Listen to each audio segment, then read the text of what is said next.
गिबियावनो बयखौबो आंनि दिनैनि गोदान भिडिअ बरायना लाग्रोबाय। दिनैनि भिडिअ आङो लाबोदों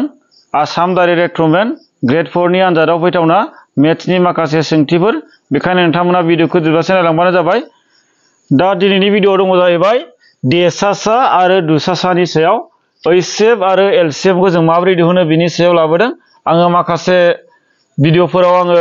गोरलै समानथायनि सोंलुफोरखौ लाबोखांबाय। नोंथांमोना जुदि नायाखैबा डिसक्रिप्शनाव लिंक दङ, लिंकआव थांनानै नायनो हागोन। आङो बेबायदिनो जोंना चेप्टार वाइज लाबोगोन। दा देसासा आरो दुसासा होनोबा जों बयबो मिथिगौ। देसासा माने इंलिसाव बेखौ बुङो सर्टआव ओइचसिएफ होनना बुङो। देसासा माने देरसिन साधारन सानजाबगिरि, ओमफ्राय दुसासा माने दुइसिन साधारन सानजाब मोननाय। ओइचसिएफ माने हाइस्ट कमन फैक्टर, एलसिएम माने लेस कमन माल्टिपल, बेबायदि जागोन। थारमाने ओइचसिएफ नाय लोगो जोंना जागोन बयनिख्रुइ देरसिन आगोसार सानजाबगिरि जागोन आरो आगोसार सानजाबगिरि एबा साधारन सानजाबगिरि जागोन। दाना एलसिएम नाय लोगो लोगो बयनिख्रुइबो माने फिसासिन जोंना माने सानजाब मोननाय, आगोसार सानजाब मोननाय बेबायदि जागोन। दा नैबे कुइसन नाम्बार 1आव दङ। नै कुइसन नाम्बार 1आव ओरैबायदि 12, 20, 24 नि देसासाया दिहुन। थारमाने 12, 20, 24 नि देसासा दिहुननांगौ। बिनि ओइचसिएफखौ दिहुननांगौ। थारमाने ओइचसिएफ जोंना मा होनो हाइस्ट कमन फैक्टरखौ दिहुननांगौ। थारमाने हाइस्ट कमन फैक्टरा मा जागोन बेखौ दिहुननांगौ। दाना नायनो बिनि हाइस्ट कमन फैक्टरा मा जागोन। दा बेखौ जोङो जुदि जोङो मोजाङै माबायाबा गोलावैबो जों दिहुननो हागोन आरो जोङो बेखौ गोसोङै डाइरेक्ट नायनानैबो जों सिनायनो हागोन। थारमाने गोलावै आं बानायनो होनो जोंना बिनि गासैनिबो सानजाबगिरि नांगोन। बिनि माने रोदा सानजाबगिरिखौ जोङो दिहुननो लानांगोन। 12 नि रोदा सानजाबगिरि दिहुननांगौ जुदि जायोब्ला बेखौ जोङो माजों राननो हायो? बयखौबो 12 खौ जों माजों राननो हायो? 2 जों राननो हायो। 6 जायो। 6 खौ जों 2 जों रानोबा जोंना मा जायो? 3 जायो। 12 नि जोंना रोदा सानजाबगिरि जाबाय बे। दा 20 नि रोदा सानजाबगिरिखौ दिहुननो। दाना 20 खौ जोङो 2 जों रानबा 10, 10 खौ जों 2 जों रानबा 5, 5 आ जाहैबाय रोदा अनजिमा। बेखौ जों राननो हाला।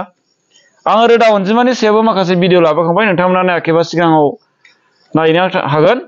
दा नैबे 24 नि जोंना रोदा सानजाबगिरिया मा जागोन? जोंना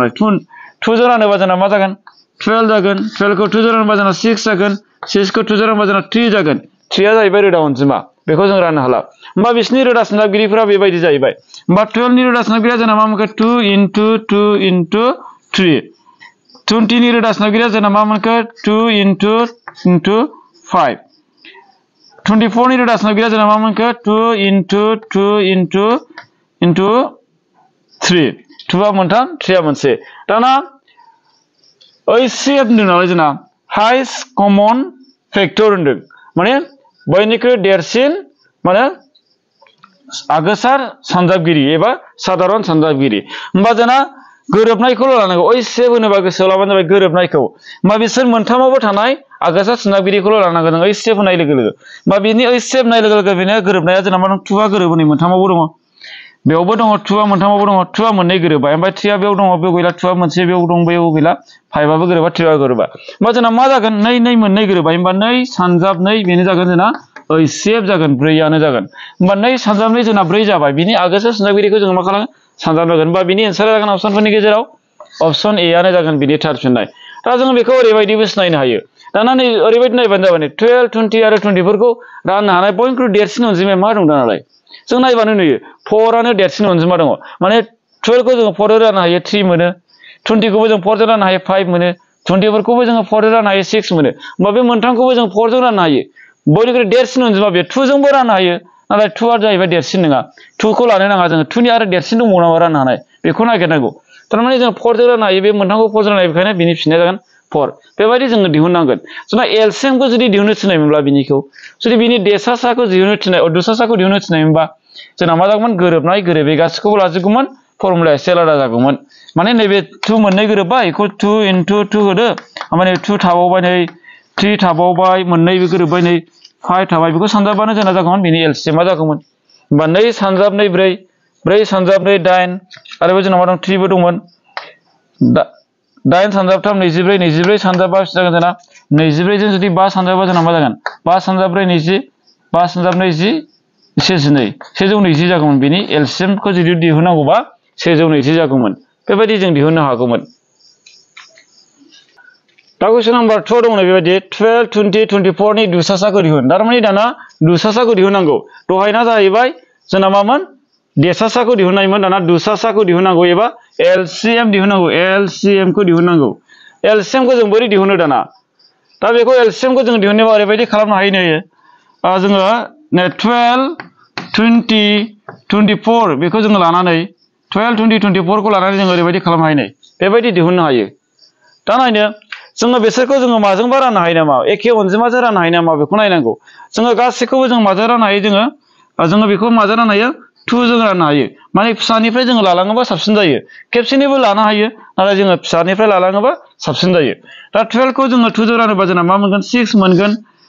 20 खौ जोङो रानोबा 10 मोनगोन 24 खौ 2 जों रानोबा जोंना मा मोनगोन 12 मोनगोन दाना आरो बिसोरखौ जोङो माजों राननो हाबावो बे 2 जोंनो राननो हाबावो 6 खौ 2 जों रानोबा 3 मोनगोन 10 खौ 2 जों रानोबा 5 मोनगोन 12 खौ 2 जों रानोबा 6 मोनगोन आरो दाना जों बेखौ माजों राननो हाबावो 2 जों राननो हाबावो 3 आ 3 थागोन 5 आ 5 थागोन 6 खौ जोङो 2 जों रानोबा मा जागोन जोंना 3 मोनगोन होमबा जोंना बिसोर 3 मोननै दङ बे 3 खौ जोङो माजों राननो 3 जों राननो हायो 3 खौ 3 जों रानोबा 1 5 आ 5 थाथ'बाय 3 खौ 3 जों रानोबा 1 जाबाय बिबो दाना जोंना 5 लसै 5 खौ जोङो 5 जों राननो हायो 1 आथ' 1 फैखागोन 5 खौ 5 जों रानोबा 1 आरो 1 आ 1 फैगोन होमबा जोंना मा जाखो जोंना राननानै मोननायफोरा बेबायदि जाबाय बेबायदि जाबाय होमबा दाना नायनो बे 2 2 2 आरो 3 5 बेखौ सानजाबबानो जोंना बिनि एलसीएम खौ मोनसिगोन थारमाने 2 सानजाबनाय जोंना मा जायो आरो 3 आरो जोंना मा दं 5 दङ 2 सानजाबनाय 4 4 सानजाबनाय 8 8 सानजाबथाम जोंना मा जायोमोन 8 सानजाबथाम 24 24 सानजाबबा जोंना मा जायो 120 जायो बियो 120 जागोन सानजाबनानै नायोबा जों मोनगोन 120 होमबा बिनि एलसीएम आ बेसेबां जाखोना एलसीएम आ बेसेबां जागोन 120 जाबाय होमबा बिनि फिननाया जागोन अप्शनफोरनि गेजेराव अप्शन सि आनो जागोन बिनि फिननाय जोङो जुदि एलसीएम दिहुननो थिनोबा बेबायदि फर्मुलाजों दिहुननो हागोन आरो गुबुन फर्मुलाबो थागोन जोंना गुबुन फर्मुलाजोंबो जों दिहुननो हायो बेबायदि फर्मुलाजों दिहुनबा जोंना एसे थाबैनो जागोन दा जोङो बेखौ खेबसेनोबो जोङो लानो हायोमोन खेबसेनो लानानै आं देखायनो 12 20 24 लायनो बेखौ खेबसेनो लायोबा जोंना मा जागौमोन गासैखौबो जोङो मोनथिगौ दहायो जोंना मा मोनदों देसासा दिहुननायाव 4 जों राननो हायो होमबा खेबसेनो जोङो 4 जों राननो हायोमोन 12 खौ 4 जों रानबा जोंना मा जागोन 3 मोनगोन 20 खौ 4 जों रानबा जोंना मा मोनगोन 5 मोनगोन 24 खौ 4 जों रानबा जोंना मा मोनगोन 6 मोनगोन बेबायदि जागोन दाना नै बिसोर मोननैखौ जों रानबावथारनांगोन 3 जों रानगोन जोङो 1 जागोन 5 आ 5 फैगोन 6 खौ 3 जों रानगोन जोंना 2 फैगोन होमबा बिसोरखौ जों सानजाबजोबबानो जाबाय माने बेबो रोदा अनजिमा बेबो रोदा अनजिमा बेबो रोदा अनजिमा जाबाय बिसोरो माने बिसोरखौ जों राननो हानाय कमन राननो हानाय गैला होमबा जों दाना 4 सानजाबथाम 12 12 सानजाब 2 24 24 सानजाबबा जोंना 120 आनो जाहैफिनो बेबायदिबो जोङो दिहुननो हायो बिनि फिननाया जागोन बेखायनो सि अप्शन सि आनो जागोन बिनि थार फिननाय दा कुइसन नाम्बार 3 आव दङ बेबायदि मोननै अनजिमानि एलसीएमआ 520 आरो बिसोरनि ओइसएफआ 4 जुदि मोनसे अनजिमाया 52 जायो अब्ला गुबुन मोनसे अनजिमाया मा होननानै सोंदों थारमाने मोननै अनजिमानि एलसीएम आरो ओइसएफआ होनाय दङ ओमफ्राय मोनसे अनजिमाया होनाय दङ आरो गुबुन मोनसे अनजिमाया होनाय गैया होमब्ला बे गुबुन मोनसे अनजिमाया मा जागोन बेखौ सोंदों होमबा बेबायदि जुदि सोङोब्ला जोंना मोनसे फर्मुला दङ बे फर्मुलाखौ गोसोआव लाबानो जाबाय जोंना जेब्लायबो जोंना ग्रेड 3 आनो जा ग्रेड 4 आनो जा जोंना सिगांनि थांनाय आनजादफोराव जोंना बेबायदि कुइसना फैदों बेखायनो एबारावबो फैनायनि चान्स दङ बेखायनो बेखौ मोजाङै गोसो होनानै नायबानो जाबाय आरो नोंथांमोना नोट्स खालामनानै लाबानो जाबाय दा ओरैबायदि मोनसे अनजिमाखौ जोङो a हमनानै लानो आरो गुबुन मोनसे अनजिमाखौ जों b हमनानै लानो हायो होमबा a * b = मा जायो LCM * HCF जायो बेखौ गोसोआव लाबानो जाबाय माने मोनसे अनजिमा आरो मोनसे अनजिमा सानजाबोबा मोननै अनजिमा सानजाबगासैजों माने बिसोर मोननै अनजिमानिनो LCM आरो HCF नि सानजाबगासैजों समान जायो बे जाहैबाय जोंनि फर्मुला दाना होमबा जोङो बे फर्मुलाजोंनो जोङो नैबे अनजिमाखौबो जोङो दिहुननो हासिगोन बे सोंनायनि फिननायखौबो जोङो दिहुनगोन दा हमनानै लादो जोंना मोनसे अनजिमाखौ जोंहा 52 दङ मोनसे अनजिमाया जोंना 52 गुबुन मोनसे अनजिमाया जोंना दिहुननांगौ हिसाबै जोङो बेखौ b हमनानै लाबाय बे अनजिमाया गैया b आ गैया दाना LCM आ होनाय दङ 520 LCM आ होनाय दङ जोंना 520 सानजाब HCF होनाय दं जोंना नै HCF एबा 4 होनाय दं नै HCF होनाय दं जोंना 4 होमबा बाहाय जोंना 4 जाबाय दाना नायनो जोंना बे b नि मान दिहुननांगौ नालाय जायनि मानखौ दिहुननांगौ बेखौ जोङो ओरैजाय आखिदों जों लाखिनांगोन लाखिनानै दाना b खौ लाखिबाय जोङो दाना b खौ लाखियोब्ला जोंना b खौ लाखियोबा जोंना मा जागोन ना नैबे 520 आरो सानजाब 4 बेयो दङ दाना नैबे 52 आ नैबे b जों मा जानानै दंमोन सानजाब जानानै दंमोन बिसोर सानजाबलायनानै दङमोन बे सानजाबा समान समान सेट बारनाय लोगो लोगो जोंना मा जागोन बे राननाय जाहैयो गोसोआव लाबानो जाबाय सानजाबा समान समान सेट बारबा राननाय जाहैयो होमबा बाजिनिया गाहायाव थाहैगोन जोंना दानलायलायनानै जोंना मा मोनो बेनो जागोन गुबुन मोनसे अनजिमा होमबा जों नायनो 520 खौ जोङो जुदि 52 जों दानोबा जोंना मा जायो 10 जागोन जोंना 10 मानोना नै 52 सानजाबसे 52 सानजाब लाथिख' लाथिख' दाना 10 जों जोंना 4 जों थाबाय होमबा 10 जों जोंना 4 जों सानजाबा जोंना मा जायो 10 सानजाब 4 जोंना मा जायो 40 जायो 40 होमबा बिनि फिननाया जागोन अपसनफोरनि गेजेराव अपसन सि अपसन सि आनो जागोन बिनि थार फिननाय होमबा जोङो बेबायदि जुदि कुइसन सोङोबा जोङो नैबे फर्मुलाखौ गोसोआव लानानै बे फर्मुला जों दिहुनबानो जोङो बिनि फिननायखौ मोनगोन दा कुइसन नम्बर 4 आव दंनाय बायदि मोनथाम अनजिमानि रुजुथाया 1:2:3 आरो बिसोरनि देरसासाया 12 अनजिमाफोरा जाबाय थारमाने मोनथाम अनजिमाफोरनि रुजुथाय होनाय दङ 1:2:3 माने 1:2:3 बेबायदि दङ ओमफ्राय बिसोरनि देरसासाया होनाय दङ जोंना 12 होनाय दङ दाना बे अनजिमाफोरा जागोन दाना बे मोनथाम अनजिमाफोरा मा बेखौ सोंदों आरो बे मोनथाम अनजिमाफोरखौ जोङो ओरैबायदि दिहुननो हायो थारमाने जोंना रुजुथाय होनाय थायोबा जों x हमनानै लानो हायो जोङो रुजुथाय होनाय थायोबा जोङो माबा मोनसे x हमनानै लागोन जोङो हमना लादो 1x मोनसेया जागोन मोनसे अनजिमाखौ जोङो x हमना लाबाय बा 1x खौनो होनोसै जोङो x होबाबो जाबाय 1x एबा x मोनसे अनजिमा x मोनसेया 2x जागोन मोनसेया 3x जागोन बेबायदि जागोन मोनथाम अनजिमा जाहैबाय बियो दाना मोनथाम अनजिमाफोरनि देरसासाया जोंना दङ देरसासा माने मोनथामनिबो जोंना आगोसार माने बियो सानजाबगिरि देरसिन आगोसार सानजाबगिरि बियो होमबा बे होनाय दङ 12 दाना बेखौ जोङो हमनानै लानो हायो बे देरसासाया जोंना मा हमना लानो हायो x हमना लानो हायो होमबा x नि माना जोंना मा दङ 12 दङ थारमाने देरसासाया जोंना 12 दङ बेबायदि खालामबानो जाबाय बेबायदि कुइसन सोङोब्ला बेबायदि खालामबानो जाबाय थारमाने जोंना x नि माना जोंना 12 हमनानै लाबाय जोङो 12 होमबा जोंना x मोन मोनसेया जोंना 12 आनो जाखाबाय दाना मोनसेया 2x मोन 2 जों जोंना मा खालामदो x नि माना 12 नालाय देरसासाया 12 जों x जों सानजाबदो होमबा सानजाबा जोंना मा जागोन 24 जागोन दाना मोनसेया 24 जाहैबाय आरो मोनसेया 3x 3 इनटु जोंना मा सानजाबदो नैबे 12 खौ सानजाबदो होमबा मा जागोन 3 सानजाबनाय 6 3 सानजाबनाय 3 होमबा मा जागोन 30 जागोन होमबा बिनि एन्सारा जागोन अपसनफोरनि गेजेराव अपसन बि आनो जागोन बिनि कारेक्ट एन्सार माने 12 24 36 बेबायदि जागोन आरो बे अनजिमा मोनथामा 12 24 36 बेबायदि जागोन दा कुइसन नम्बर 5 आव दङ बेबायदि 672 आरो 120 नि देयासा आरो दुआसाया जाबाय थारमाने बाहाय मोनथाम अनजिमा दङ 672 120 दा बे मोनथाम अनजिमानि जोंना देयासा दिहुननांगौ आरो दुआसा दिहुननांगौ देयासा जोंना माने जोंना मा होनो HCF ओमफ्राय दुआसा माने मा होनो LCF माने HCF बो दिहुननांगौ आरो LCM बो दिहुननांगौ बे मोनथाम अनजिमानि होमबा जों दाना बेखौ बोरै दिहुनगोन दाना नायनि जोंना फार्स्टआवनो जोङो दिहुननांगोन HCF खौ दिहुनगोन जोङो HCF मा मोननो अनजिमाया 672 ओमफ्राय माने 120 दाना बिनि HCF खौ दिहुनगोन जोङो बेबायदि बेनिफ्रायनो जों HCF बो दिहुननो हायो आरो LCM बो दिहुननो हायो थारमाने जों ओरैबायदि नायगोन बे मोनथामखौबो राननो हानाय देरसिन आगोसार जोंना मा होनो सानजाबगिरिया मा दङ दानालाय मोनथामखौबो राननो हानाय देरसिन जों नायोबा नुयो बिसोर मोनथामखौबो जोङो 2 जोंबो राननो हायो आरो 2 नि देरसिनजों 3 जोंबो राननो हायो नै 3 जोंबो रानजायो बियो 2 आबो 3 जों रानजायो 72 आबो 3 जों रानजायो आरो 120 आबो 3 जों रानजायो दाना जोङो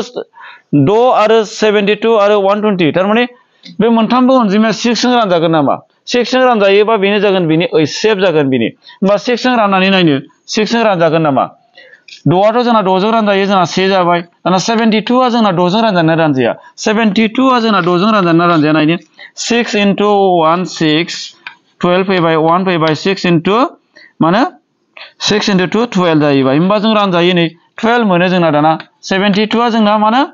6 जों रानोबा 12 मोनो दाना 120 आथ' जोंना 6 जों रानजागोन ना रानजाया दाना नायनो 120 रानजायो नै 6 माने 6 जों जोंना 2 जों सानजाबा 12 जायो 6 जों 0 जों 0 जायो 20 जागोन बेयो थारमाने 120 आ जोंना 6 जों रानबा 20 जागोन होमबा बिनि HCF आ बिसोर मोनथामखौबो राननाय अनजिमाया जोंना मा दं 6 दङ होमबा बियो 6 जागोन HCF आ जोंना मा जागोन ना HCF आ जोंना मा जागोन HCF आ जोंना जागोन जाहैबाय 6 एबा देयासाया जोंना 6 दाना LCM नागिरनांगौ LCM खौ जों बेनिफ्रायनो नागिरलांनोसै दाना बिसोरखौ राननो हानाय दंबावो नामा आगोसार 12 जों रानना 2 जों राननो हागोन 4 जों राननो हायो 4 जों 1 आ 1 फैबाय 12 को जों 4 जों रानबा 3 मोनबाय 4 जों रानबा 5 मोनबाय नै दाना बेहाय राननो हानाय आगोसार गैया जेबो होमबा जों बिसोर मोनब्रै अनजिमाखौ सानजाबबानो जाबाय जोंना बे अनजिमाफोरखौ सानजाबबानो जोंना बिनि माखौ मोनबाय जोङो एलसीएम खौ मोनगोन बेबायदिबो जों खालामनो हायो आरो गोलावै जों खालामलाङोबाबो जायो 2 जों रानलांबाय थानानै 3 जों रानलांबाय थानानै 5 जों रानलांबाय थानानै बेबायदिबो जों दिहुननो हायो नाथाय जोङो बेबायदि सर्टकाट जोंबो दिहुननो हायो दाना नायदो 6 आरो 4 आरो 3 आरो 5 बे मोनब्रै अनजिमाखौ जों सानजाबनोसै दाना 6 जों जोंना 4 जों सानजाबबा जोंना मा जायो 6 into 4 जोंना मा जायोमोन जोंना 6 into 4 जायो 24 जायोमोन 24 जों 3 सानजाबदो दाना मा जायो 24 जों 3 सानजाबबा जोंना जागोन 3 सानजाब 2 12 3 सानजाब 4 सानजाब 4 12 3 सानजाब 2 6 7 72 जाबाय 72 जों जोंना मा सानजाबदो 72 जों जोंना बेसिबां 72 जाबाय दाना 72 जों जोंना मा सानजाब 5 सानजाबदो 5 सानजाबा जोंना मा जागोन 5 सानजाब 2 10 लाथिख' बाय से टेक 5 सानजाब 3 5 सानजाब 7 बेसेबां जायो जोंना 5 सानजाब 7 जोंना जायो 35 30 जाहैबाय होमबा 360 जाबाय नै होमबा बेखौ सानजाबजोबनानै 360 जाबाय जोंना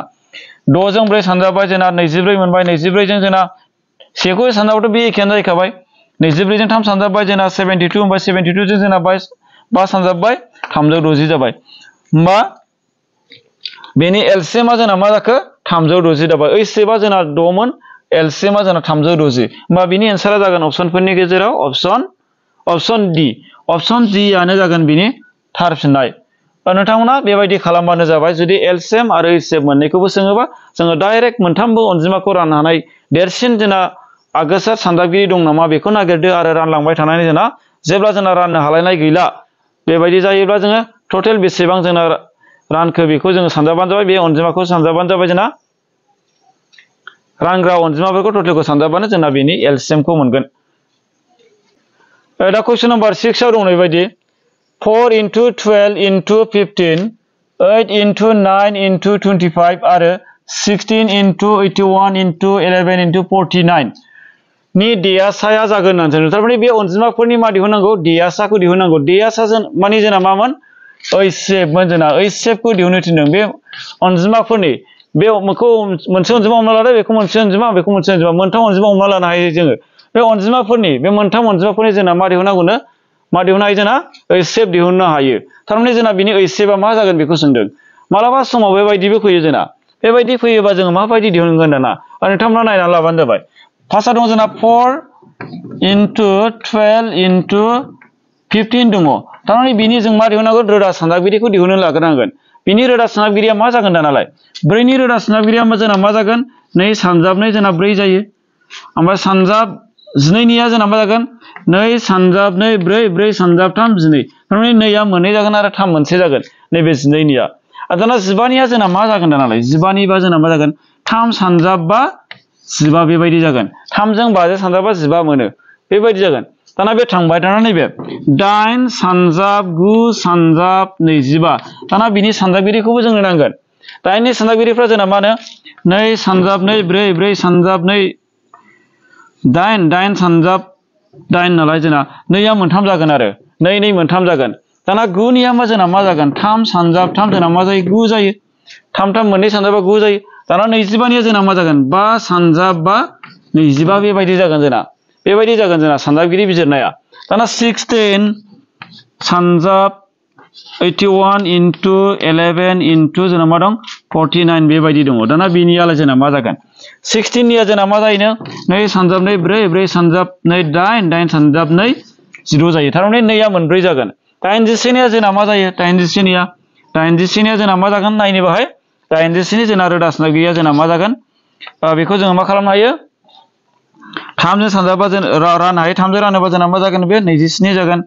आरो 3 जों रानोबा जोंना मा जागोन बे 9 जागोन आरो 9 खौ 3 जों रानोबा जोंना 3 जागोन 3 आ मोनब्रै जागोन थारमाने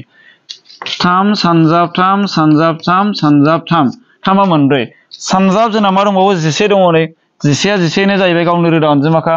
49 निया जोंना जाहैगोन 7 सानजाब 7 49 बेबायदि जाहैगोन दाना जोंना मा दिहुननो थिनदोंमोन ओइचसीएफ दिहुननो थिनदोंमोन एबा देयासा दिहुननो थिनदोंमोन देयासा होनाय लोगो लोगो जोंना मा जागोन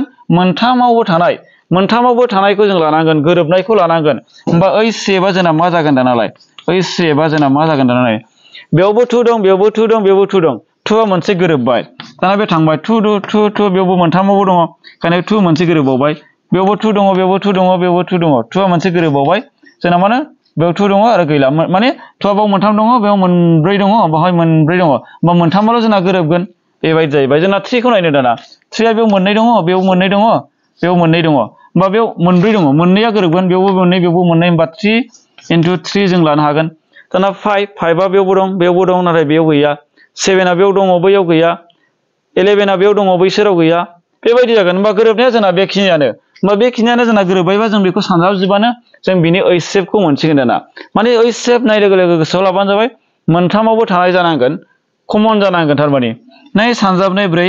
4 सानजाबनै 8 8 सानजाबथाम जोंना मा जायो 24 जायो 8 सानजाबथाम 24 दाना 24 जों जोंना बे 3 दंबावो नालाय सानजाबासो जागोन 3 सानजाब्रै 12 नै होबाय 3 सानजाबनै 6 7 72 जागोन होमबा 72 जागोन होमबा बिनि एन्सारा जागोन अपसनफोरनि गेजेराव अपसन बि आनो जागोन बिनि थार फिननाय होमबा जोङो जुदि बेबायदि अनजिमा फैयोब्ला बेबायदि कुइसना फैयोब्ला बेबायदि कुइसननि जों दाना जुदि ओइस शेप दिहुननांगौ जायोब्ला बेबायदि दिहुननानै लाबानो जाबाय आरो बेबायदि दिहुननानै जोङो बिसिनि गोरोबनायखौ नागिरबानो जाबाय फार्स्टआव जों रोदा सानजाबगिरिखौ नागिरग्रो उनावहाय बिसिनि गोरोबनायखौ नागिरबानो जोंना बिसिनि मा दिहुननो हागोन ओइस शेपखौ जोङो मोननो हागोन दिनैनि भिडिअआ बेखिनियानो भिडिअखौ जोबजासे नायनायनि थाखाय साबायखर आरो उननि भिडिअआव लोगो मोनलायफिनगोन भिडिअखौ मोजां मोनोबा लाइक खालामबानो जाबाय आरो लोगोफोरनो शेयार खालाम आरो जुदि चेनेलाव गोदानबा चेनेलखौ साबस्क्राइब खालाम आरो नोंथांमोना कमेन्ट खालामबानो जाबाय भिडिअआ माबायदि जादों आरो उननि समाव माबायदि भिडिअ लाबोनांगौ नोंथांमोना मेथ्सजों लोगोसे रिजनिं इंलिश ग्रामार जिके खौबो मोजाङै नायबानो जाबाय जेन जोंना फैगौ ग्रेड 4 नि आनजादखौ मोजाङै लिरनो हायो आरो साफ्रोमबो मोजाङै मोजां लिरनो हानानै जेन बयबो जोंना साख्रिखौ मोनलायलायो बेखायनो नोंथांमोना जेब्लायबो स्टाडियाव थाबाय थाबानो जाबाय गोजोनथोंसै थेंक इउ